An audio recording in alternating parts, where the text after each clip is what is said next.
You can now support Ghost Maps on Patreon. Simply look for We Are HANTU or click the link in the description. Ghost Maps. Entry 79. Tuas, Singapore.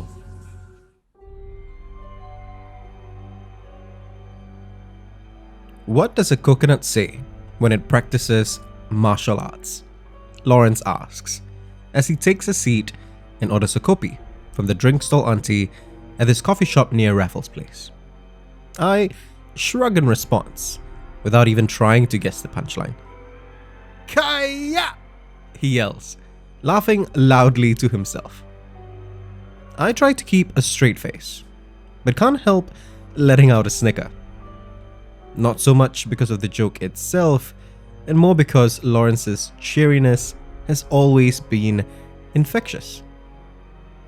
Lawrence is clearly not what you would expect from a Taoist priest, or any priest for that matter. Most people assume that priests always carry themselves with an air of solemnity. Oh, that couldn't be further from the truth, he says with another boisterous laugh. Lawrence is casually dressed with a relaxed demeanor. Every time we've met up, he's always got a terrible new joke to share, just like this one. I've actually known Lawrence since a little while after I started collecting stories of the supernatural. We got to know each other through a couple of mutual friends, and he's even introduced me to some of my interviewees. He's never actually had a story of his own though. I prefer to only do blessings, he says. I'd rather just stick to helping people prosper instead of dealing with anything that might overlap with your interests, he adds with a smirk. Last year, however, that changed. And all because one of my so-called friends just couldn't be honest with me, he says, with an exaggerated sigh.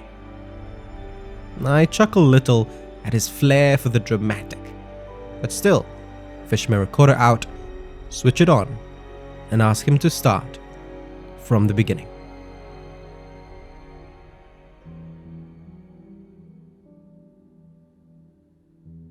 Frankie was an old buddy of Lawrence's. The pair had grown up together through their school days all the way to their working world. So, when Frankie asked for a favor, the question on Lawrence's mind wasn't whether he would do it, but just what that favor was. He wanted me to bless his shipping company's factory in Tuas, he tells me. When Lawrence spoke to Frankie, however, he felt that something was off about his old friend's request. He kept focusing on the word blessing, Lawrence says. A little too much, if you know what I mean. So Lawrence made it a point to reinforce that yes, this was definitely only for a blessing. Confirma, he had said multiple times. Blessing only blessing On the day itself, however, it soon became clear that Frankie was being less than truthful. The factory was huge. Lawrence, despite his concerns about Frankie's request, was immediately filled with awe as he entered the building. Awe and a sense of pride over what his friend had accomplished. Frankie and Lawrence both came from lower middle class families. Both of their parents held down menial jobs, and both of them went straight into the workforce right out of secondary school. But while Lawrence eked out a decent enough living before getting ordained, Frankie's ambition and determination took him to much greater heights. The blessing was taking place on a Saturday afternoon during the Qing Ming period. I had visited and swept my ancestors' graves the weekend before, Lawrence tells me. So, while I had a funny feeling about Frankie's request, I was still generally feeling pretty good that day. Lawrence was accompanied by Frankie and representatives from the company's upper management. The blessing itself was simple enough.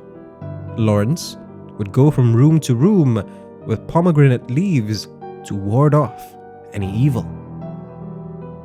In each room, he would chant prayers and sprinkle holy water. Frankie and his team would follow him. Within an hour, they had visited almost all the rooms in the factory, and it had gone off without a hitch.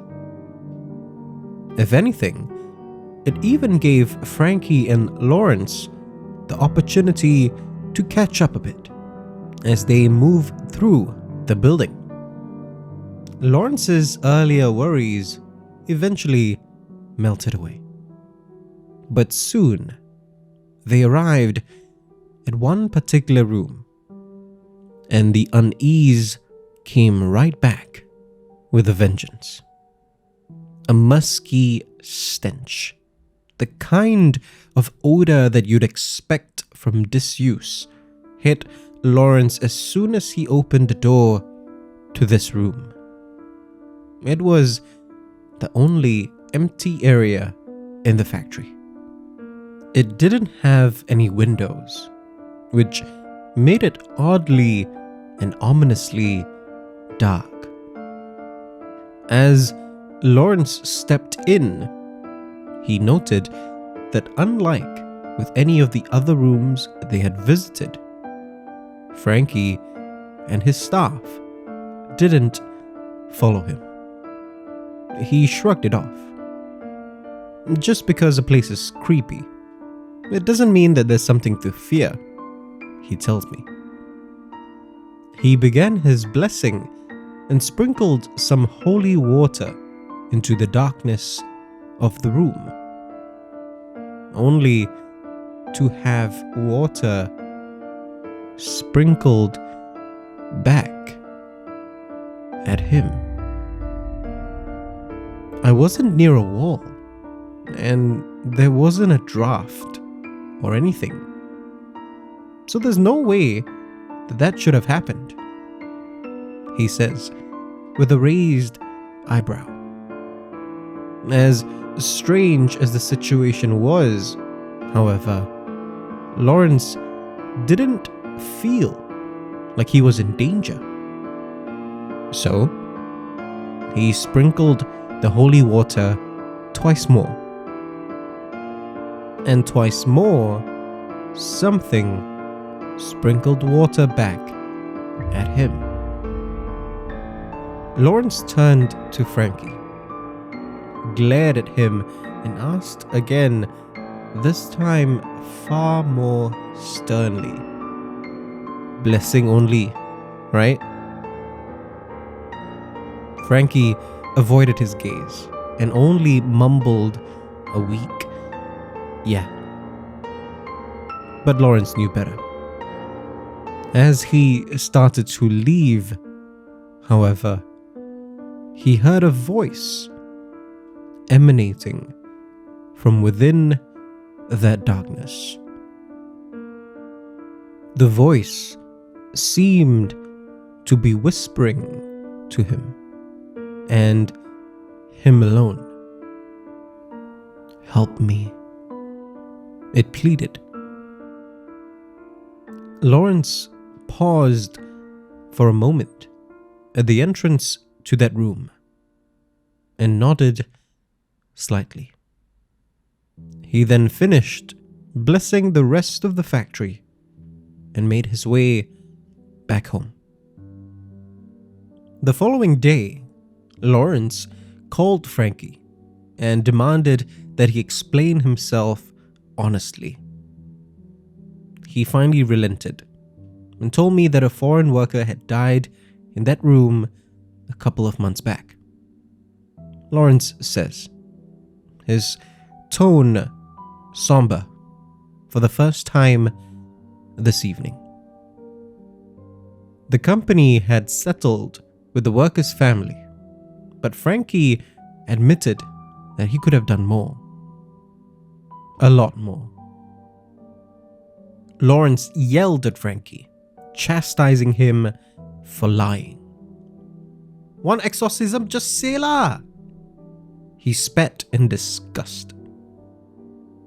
However, Lawrence reserved the full force of his anger for how Frankie had treated the worker's family. "It was Qing Ming," he reminds me. "It broke my heart to think that I cleaned my ancestors' graves the week before. And yet, here was someone whose spirit couldn't get the rest it deserved." Lawrence insisted that Frankie compensate the deceased worker's family fairly. He then told his old friend to get a much more experienced Taoist priest to come in and help the spirit find peace. And after that, Lawrence says, his tone a mix of anger, disappointment, and sadness. After that, I never spoke to Frankie again.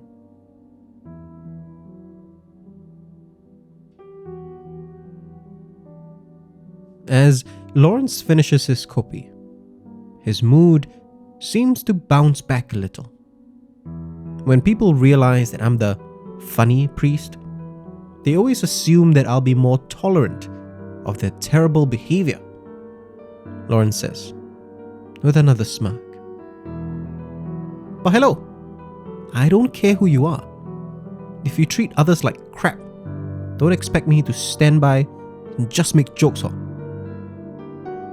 I smile and tell him that that's precisely why I've enjoyed being his friend.